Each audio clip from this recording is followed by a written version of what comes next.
우리 옆에 있는 성도님들과 함께 인사 나눕시다. 성령의 사람이 됩시다. 성령의 교회가 됩시다. 같이 인사 나눌까요? 성령의 사람이 됩시다. 성령의 교회가 됩시다. 네, 우리 모두가 성령의 사람이고 성령의 그러한 믿음의 교회 공동체가 되기를 소원합니다. 오늘은 한 가지 질문으로 말씀을 시작하도록 하겠습니다. 신앙생활을 하는데 왜 공동체, 이 모이는 것을 굉장히 성경에서는 강조하고 중요하게 여길까 하는 그런 질문이 있습니다. 성경은 신구약 할 것 없이 공동체를 강조하고 있어요. 출애굽한 이스라엘 백성도 공동체요, 그 공동체를 통해서 하나님께서 잘했다 못했다 하는 것을 판가름하죠. 어느 개개인 잘했다 하는 것도 주목하지만 결국 공동체성에 대한 자잘못을 따지면서 축복과 또한 벌을 하나님께서 내리시는 것을 우리는 성경을 통해서 확인해 볼 수가 있습니다. 예수님께서도 12사람을 불러 제자들과 함께 공동체 생활을 한 모습을 보여주고 있습니다. 사도행전에 와서는 더욱 공동체에 대한 이야기가 뚜렷하게 전해지고 있는 것을 볼 수가 있는데, 우리는 사도행전에 나타나는 공동체의 이 모습을 보면서 초대교회다 여기며 그 초대교회의 모습을 우리가 모델 삼아 지향하는 그런 모습을 우리가 취하고 있습니다. 이렇듯 성경에 나오는 신앙의 성격은 바로 공동체 성격을 갖고 있습니다. 감리교회의 창시자이자 위대한 부흥사였죠. 웨슬리의 일화가 하나가 있는데, 어떤 성도가 웨슬리에게 찾아와서 이렇게 말을 했다고 합니다. 목사님, 저는 굳이 교회에 나가지 않아도 혼자서 얼마든지 신앙생활을 잘할 수 있을 것 같습니다 라는 말을 했다고 해요. 그러자 웨슬리는 생각에 잠기더니 난로에서 그 타오르던 숯 하나를 꺼내다가 집어서 바닥에 따로 내려놓았다라고 합니다. 웨슬리와 성도는 말없이 그 숯을 바라보았어요. 잠시 후 그 숯은 자연히 식어버렸습니다. 다시 웨슬리는 그 식은 숯을 다시 집어서 불 속에 집어넣었고 그 숯은 다시 빨갛게 타오르기 시작했습니다. 이 이야기는 우리가 신앙생활을 하면서 공동체가 왜 필요한지를 잘 말해주는 이야기로 들려집니다. 혼자 떨어진 신앙은요, 아무리 뜨거웠어도 결국 식기 마련인 것입니다. 하지만 함께 모인 불은 오래도록 타오르게 되지요. 한 덩이의 숯이 다른 숯과 함께 있을 때에 비로소 그 불이 살아나며 오래 가게 되는 것입니다. 신앙도 마찬가지예요. 함께 있을 때에 우리의 신앙은 계속해서 생명력이 유지되는 것입니다. 오래 유지할 수 있는 것입니다. 사도행전에서 특히 성령 강림 이후의 신앙의 모습은 모이는 공동체를 말하고 있습니다. 함께 모여 신앙 공동체를 이루고 함께 신앙생활하는 모습을 우리에게 계속해서 소개하고 있어요. 우리는 이 모습을 초대교회라 여기며 이 초대교회 공동체 모습을 지향합니다.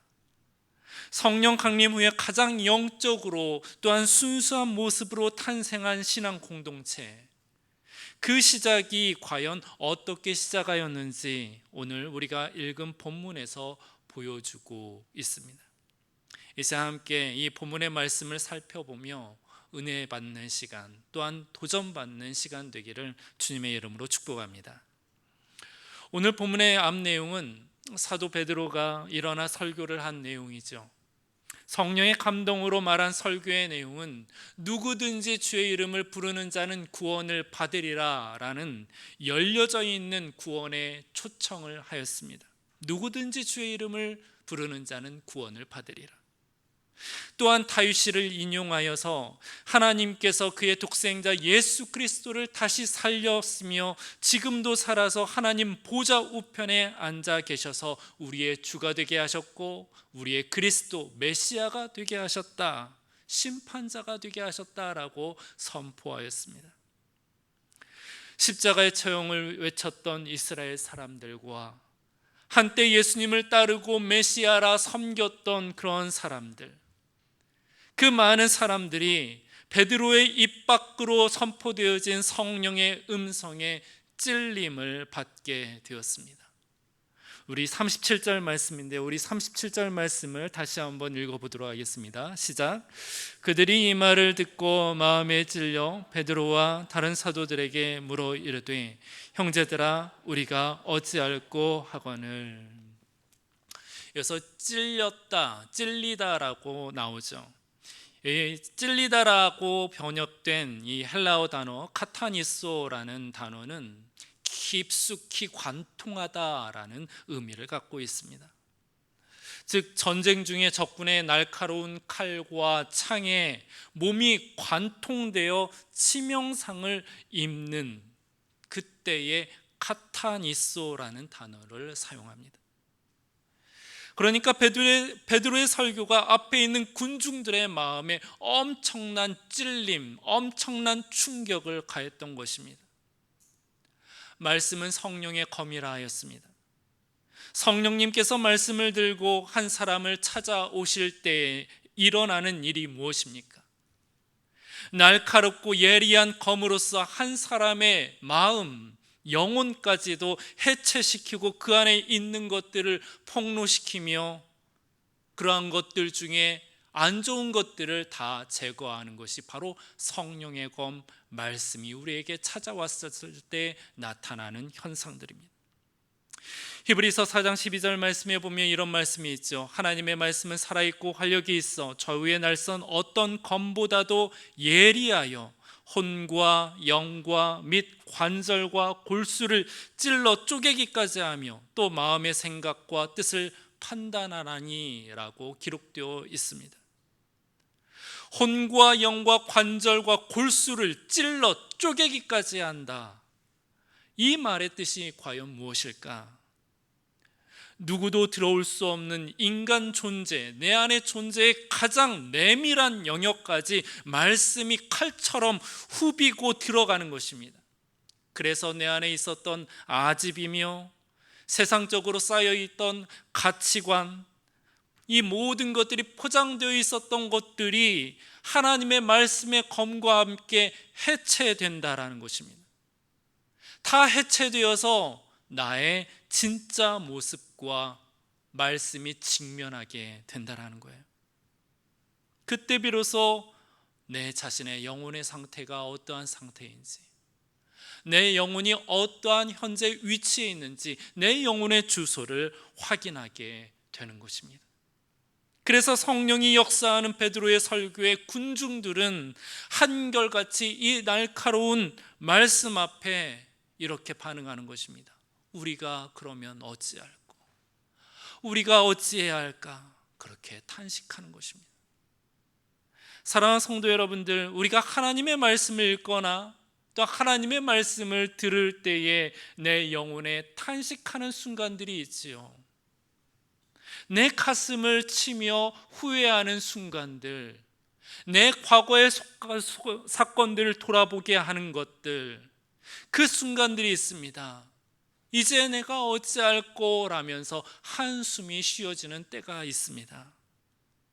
마치 베드로 사도의 설교를 들으며 탄식하는 군중들과 같이, 또한 예수님의 말씀을 들었던 부자 청년이 근심하며 돌아갔던 모습과 같이 영혼의 탄식이 있을 때가 우리에게 있습니다. 여러분들 기억하시기 바랍니다. 그때가 바로 성령님께서 여러분들 문 앞에 와 여러분들의 마음을 노크하고 있는 순간이라는 사실을 여러분들 기억하시기 바랍니다. 탄식한다라는 것은 좋은 것이에요. 왜냐하면 나에게 잘못되어졌던 것들을 하나님께서 지적하고 있는 순간들입니다. 수정하려 하나님께서 역사하는 시작의 순간이 바로 이 순간인 것입니다. 마음의 찔림과 영혼의 탄식하는 그 순간. 그래서 회개로까지 이어지게 되는 것이에요. 이 단계를 성령님께서 베드로의 입을 통해 안내하고 있는데, 우리 다음 구절인 38절 말씀을 다시 한번 읽어보도록 하겠습니다. 시작. 베드로가 이르되 너희가 회개하여 각각 예수 그리스도의 이름으로 세례를 받고 죄 사함을 받으라. 그리하면 성령의 선물을 받으리니. 아멘. 한 가지 주목할 만한 점은, 예수님께서 사역 시작할 때에도 첫 복음의 선포가 다름 아닌 회개하라, 천국이 가까웠느니라 였습니다. 회개라는 주제였어요. 사랑하는 성도 여러분들, 복음은 하나님의 나라가 예수님과 함께 이 땅에 임하였다라는 소식이죠. 그 하나님의 나라 안에 들어가는 순간 우리 인간이 누릴 수 있는 최고의 선물들이 그 안에 기다리고 있습니다. 내 영혼이 용서를 받는 것, 내 죄가 용서받는 것, 내 영혼과 몸이 치유받는 것, 그리고 세상이 줄 수 없는 사랑을 느낄 수 있는 곳, 세상이 줄 수 없는 기쁨을 얻을 수 있는 곳, 평강을 얻을 수 있는 곳, 참으로 하나님께서 우리 안에 풍성함이라는 부유함을 내가 경험하게 되는 곳, 그것이 바로 하나님의 나라 안에 있는 것이요, 그것이 바로 하나님의 선물인 것입니다. 말 그대로 이 땅에서 누리는 천국이 바로 하나님의 나라 안에 가득 기다리고 있는 것입니다. 그런데 이 하나님의 나라 들어갈 수 있는 첫 번째 키가 무엇이냐? 바로 회개인 것입니다. 회개하라, 천국이 가까웠느니라. 회개 때문에 베드로 역시도 이렇게 말하는 것입니다. 너희가 회개하여 각각 예수 그리스도의 이름으로 세례를 받고 죄사함을 받으라 라고 말입니다. 너희가 회개하여. 너희가 어찌할꼬 하며 고민하느냐? 그렇다면 회개하라. 회개하다라는 말은 헬라어로 메타노이어라는 단어를 사용하는데, 유턴하다, 그 자리에서 돌아서다라는 의미를 갖고 있습니다. 그러니까 사도 베드로의 말이, 그렇다면 그 자리에서 돌아서라, 너희 생각에서 돌아서라, 너희 신앙의 방향에서 돌아서라, 돌아섬과 함께 예수 그리스도의 이름으로 세례를 받고 죄사함을 받으라라고 안내하는 것이에요. 여기서 죄사함을 받는 세례는 우리가 세례 요한을 떠올릴 수가 있는데, 실로 베드로 설교 안에 담겨져 있는 이 모든 흐름들은 성경 속에 곳곳마다 숨겨져 있는 신학의 요소들을 함께 이어서 속죄에서 성령으로 이어지는 과정을 우리에게 설명하고 있습니다. 한마디로 구원의 통로인 것입니다. 첫 번째는 베드로 사도가 요엘 말씀을 인용하였죠. 사도행전 2장 21절 말씀에 누구든지 주의 이름을 부르는 자는 구원을 받으리라 라는 말로써 누구라도 구원에 참여할 수 있다라는 초청을 했어요.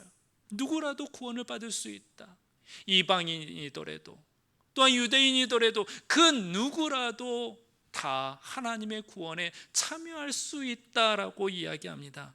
그 다음은 예수님의 선포가 있습니다. 회개하라, 천국이 가까웠느니라 라고 말한 구원의 열쇠를 이야기하고 있어요. 또한 그 다음에는 세례 요한을 통해 내보였던 죄사함에 회개하는 세례를 이야기합니다.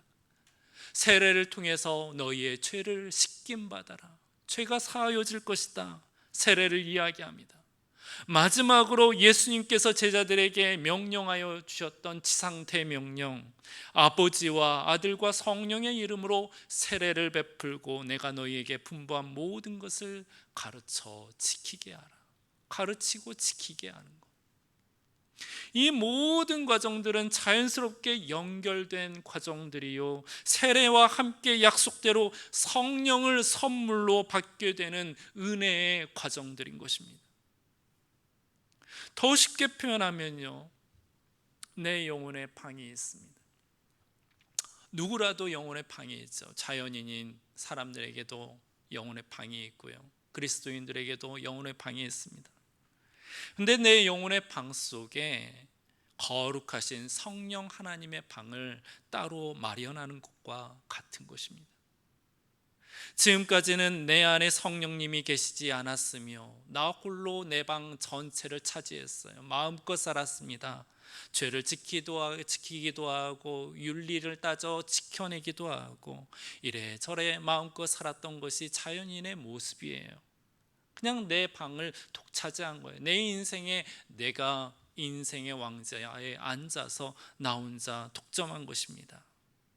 그런데 하나님을 믿고 예수 그리스도를 마음에 초청하니 내 안에 성령님이 거주할 방을 만들어야겠다는 것입니다. 그런데 그 조건이 하나가, 내가 썼던 방들은 더러워요. 죄도 있고요, 쓰레기도 있습니다. 얼룩짐도 있습니다. 세상에 안 좋았던 생각들도 있습니다. 묵상했던 것들도 있습니다. 여러 가지 안 좋았던 그러한 어지러운 방 속에 거룩하신 성령 하나님께서 내 방 안에 들어오시도록 내 방을 하나씩 정리하고 청소하는 것입니다. 그것이 바로 성령 하나님을 초대하는 모습인데, 그게 회개하고 또한 세례를 받으며 내 방을 깨끗하게 하는 것입니다. 그때에 성령님께서 내 안에 들어오시는 것이에요. 성령님께서 내 안에 들어오실 때, 성령님은 하나님의 영이시니 내 안에서 하나님의 역사하심이 내 안에 일어나게 되는 것입니다. 하나님의 좋은 것들이 내 안에서 이루어지게 되는 거예요. 떠오르게 되는 겁니다. 하나님과 더불어서 내 삶의 인생이 새롭게 펼쳐지는 것입니다. 하나님의 역사가 일어나는 것이고, 그 안에서 하나님의 놀라운 계획과 함께 내 인생의 궤도가 수정되어지는 것입니다. 사랑하는 성도 여러분들, 성령의 사람, 성령의 공동체는 바로 성령님께서 우리 안에 들어오시는 것으로부터 시작하는 것이에요. 그리고 성령님의 오심은 내 영혼의 방이 깨끗하게 됨, 곧 회개와 죄사함의 세례를 통해서 선물로 부어주신다라고 말씀하고 있습니다. 여러분들 중에 혹은 세례를 받았음에도 성령님의 임재를 느낄 수 없고 성령님의 은혜가 부족하다라고 여겨진다라면 여러분들 기도하시기 바랍니다. 예수님의 보혈로 깨끗해지기를 위해서 기도하며 성령을 부어달라고 기도하시기 바랍니다. 하나님께서는 구하는 자에게 하나님의 영을 부어주실 것이며 또한 이를 기뻐하시는 것입니다. 왜입니까? 하나님께서는 우리 모두가 거룩한 자녀가 되기를 원하시기 때문에 그래요. 우리 모두가 거룩한 자녀가 되어지기를 원해요. 하나님의 자녀가 되어지기를 원해요. 그렇게 살아가기를 원하고 늘 하나님과 연합하며 살아가는 것을 나보다 하나님께서 더 원하시는 것이라고요. 그러니 여러분들 구하시기 바랍니다. 성령님을 구하고 주님의 은혜를 구하시기 바랍니다. 구하는 자에게 하나님께서 성령의 충만함을 허락해 줄 믿으시기 바랍니다. 사도 베드로는 안내대로 회개하며 죄사함의 세례와 함께 성령을 받은 성도들이 이날에 3,000명이나 되었다라고 말씀하고 있습니다. 성령 강림과 함께 놀라운 역사가 일어났죠. 하루에 믿은 자만 3,000명이라고 합니다. 그야말로 교회의 태동이라는 말에 어울리게 3,000명이라는 놀라운 영혼들이 하나님께 돌아왔습니다. 돌아온 탕자 마냥 하나님 아버지 품에 안겼습니다. 이때부터 사도들은 이들과 함께 공동체 생활을 하기 시작하였는데, 우리 42절 말씀을 같이 한번 읽어보도록 하겠습니다. 42절 말씀입니다. 그들이 사도의 가르침을 받아 서로 교제하고 떡을 떼며 오로지 기도하기를 힘쓰니라. 아멘. 사도들의 가르침이 세 가지로 압축이 되는데, 먼저는 서로 교제하는 것이고, 또한 떡을 떼는 것이고, 또한 기도하는 일입니다. 이로 보면 예수님께서 제자들을 불러서 함께 동고동락하며 함께 지내었던 모습이 그대로 그려지고 있는 것 같아요. 함께 예수님과 제자들이 교제를 나눴고요, 떡을 떼며 함께 이야기도 나눴고 시간을 보내었고, 또한 영혼을 위해서, 사역을 위해서 기도했던 모습들 또한 예수님과 제자들이 함께 3년이라는 시간 동안 함께 행했던 모습들입니다. 그의 탄생과 함께 했던 신앙의 모습은 예수님과 제자들이 함께 했던 시간들의 연속이었습니다. 다른 점이 없습니다. 차이점이 있다라면 이전에는 보이는 예수님과 함께 했던 신앙의 모습들이요, 후에는 보이지 않지만 성령님과 함께한 시간이라는 차이점만 있을 뿐, 모든 것은 하나님과 함께 교제하는, 그리고 함께 떡을 떼고 기도하는 시간들이었습니다. 그런데요, 한 가지 흥미로운 사실을 사도행전의 초대교회의 모습에서 엿볼 수 있는 구절이 다음에 등장하게 되는데, 우리 좀 길지만 43절에서 46절까지 말씀을 함께 읽어보도록 하겠습니다. 43절에서 46절까지 말씀입니다. 시작. 사람마다 두려워하는데 사도들로 말미암아 기사와 표적이 많이 나타나니 믿는 사람이 다 함께 있어 모든 물건을 서로 통용하고 또 재산과 소유를 팔아 각 사람의 필요를 따라 나눠주며 날마다 마음을 같이하여 성전에 모이기를 힘쓰고 집에서 떡을 떼며 기쁨과 순전한 마음으로 음식을 먹고. 아멘. 그 다음에 보면 이제 하나님을 찬미하며 또 온 백성에게 칭송을 받으니라고 나오고 있습니다. 예수님께서 공생에 사역할 당시에 마음껏 사역을 하지 않으셨죠. 이리저리 다니면서 마음껏 공표하고 마음껏 오는 환자들 다 치유하며, 물론 하긴 했습니다만 이 마음껏이라고 조건을 단 데에는 예루살렘에서까지 하지 않았었습니다. 그 이유는 종교 지도자들에 의해 주목을 받았고 또 견제를 받는 모습이 있었기 때문에 그렇습니다. 때때로 종교 지도자들과 논쟁을 벌여야 했고, 더 나아가서는 종교 지도자들로 하여금 예수님을 처형할 모의까지도 그렇게 행했다고 했죠. 사도행전 당시에도 여전히 유대교와 종교 지도자들은 예수님을 인정하지 않았습니다. 이후에 나오는 스데반 집사가 이후에 나오죠. 집사를 선출하고 그 스데반 집사가 그 공개적인 자리에서 설교를 하였는데 스데반 집사를 향해서 돌로 때리지 않습니까? 처형하는 모습들을 보아도 느낄 수 있는 것이 아직까지는 예수님에 대하여 반감적인 분위기가 상당했구나라는 것을 볼 수가 있습니다. 이런 상황 속에서 그리스도인이 된 사람들이 두려움을 갖는다. 43절 말씀에 사람마다 두려워하는데 라고 이야기 나와 있는데, 그리스도인 된 사람들이 두려움을 갖는다는 것은 어쩌면 자연스러워 보입니다. 그들의 속마음일지도 몰라요.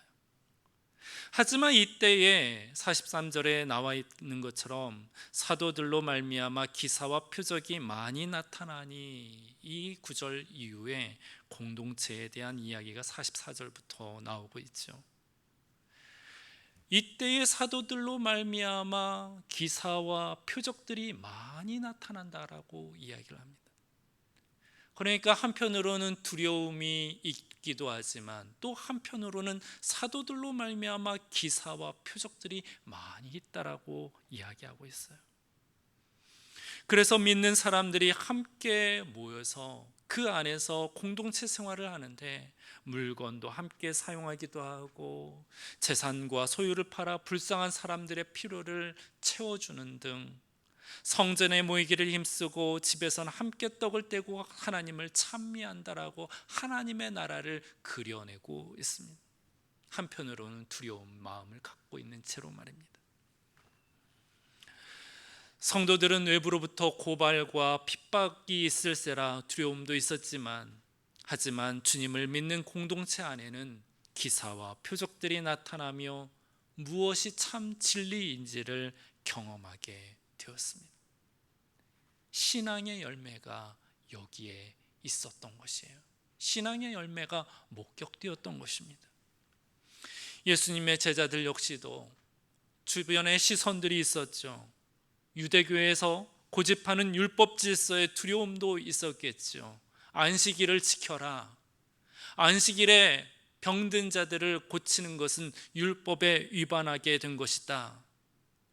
여러 두려움과 견제 세력에 조심조심 하면서 예수님을 따랐겠죠.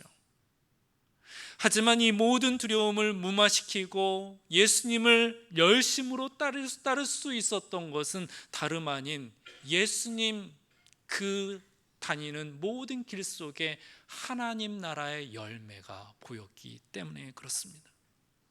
병자가 나음을 입고 귀신 들린 자가 자유함을 얻게 되며 예수님 안에 놀라운 기적이 펼쳐지기 때문에 아하, 하나님께서 이 예수님과 함께 하시는구나. 아하, 하나님의 나라가 바로 이곳에 있는 거구나 라는 것을 알게 되었습니다. 알 뿐만 아니라 믿음의 확신을 갖게 되었던 것입니다. 사랑하는 성도 여러분들, 의심 속에서 그리고 두려움 속에서 신앙의 움을 틀 수 있는 것은 다름 아닌 표적과 기사요, 다른 말로는 신앙의 열매를 통해 확신 가운데 거할 수 있게 된다는 것을 이 말씀 속에서 우리에게 알려주는 것입니다. 기도하며 응답받고 말씀을 들으며 하나님의 은혜를 경험하게 될 때에 우리는 열매를 경험하게 되는 것입니다. 이럴 때 의심이 들고 세상의 두려움으로 우리를 위협하여도 우리는 신앙으로 바로 설 수 있게 되는 것입니다. 혹이 여러분들 중에 의심이 들거나 또한 세상 가운데 두려움의 문제로 말미암아 내 신앙이 앞으로 더 나아가지 못한다라면 여러분들 신앙의 열매를 놓고 기도하시기 바랍니다.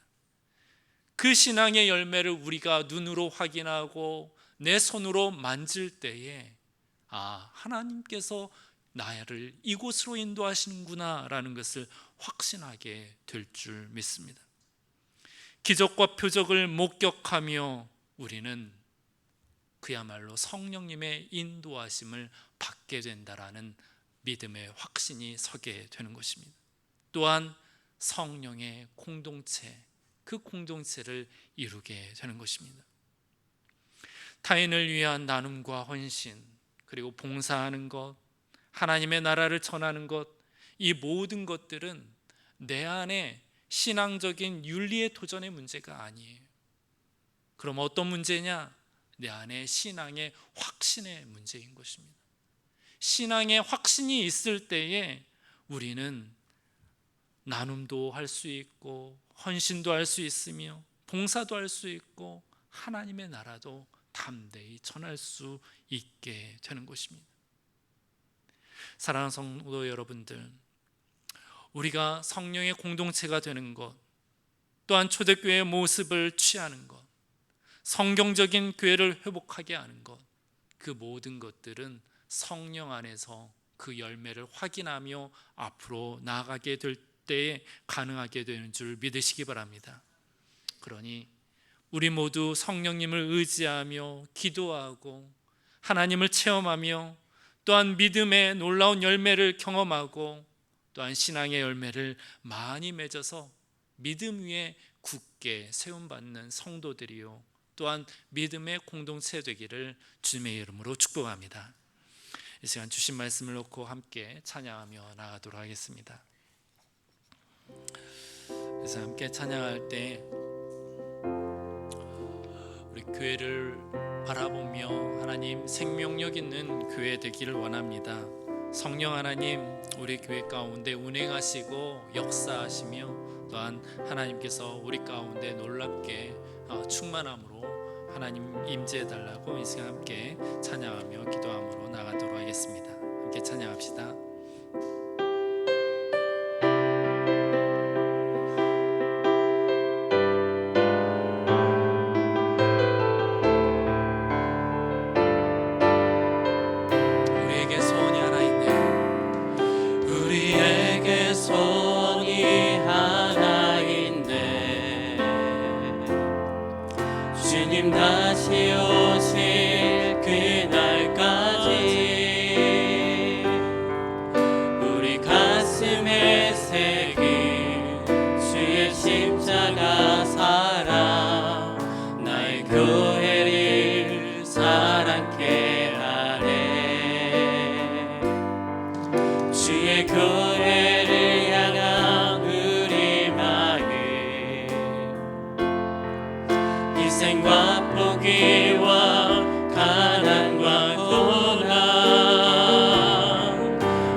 오늘 임하도록 그를 사용하소서. 우리 처음부터 다시 한번 고백합시다. 우리에게 소원이 하나 있네. 주님 다시 오실 그날까지 우리 가슴에 새긴 주의 십자가 사랑 나의 교회를 사랑케 하네. 주의 교회를 향한 우리 마음 희생과 포기와 가난과 고난 하물며 죽음조차 우리 막을 수 없네. 우리 교회는 이 땅에 임하 그를 교회를 교회 되게 예배 되게 우리 사용하소서. 진정한 그의 날 오늘 임하도록 우리 사용하소서. 교회를 교회 되게 교회를 교회 되게 예배 되게 우리 사용하소서. 진정한 그의 날 오늘 임하도록 우리 사용하소서. 선포합시다. 성령 안에 예배하리라. 자유의 마음으로 사랑으로 사역하리라. 교회는 생명이니 교회를 교회 되게 예배 되게 우리 사용하소서. 진정한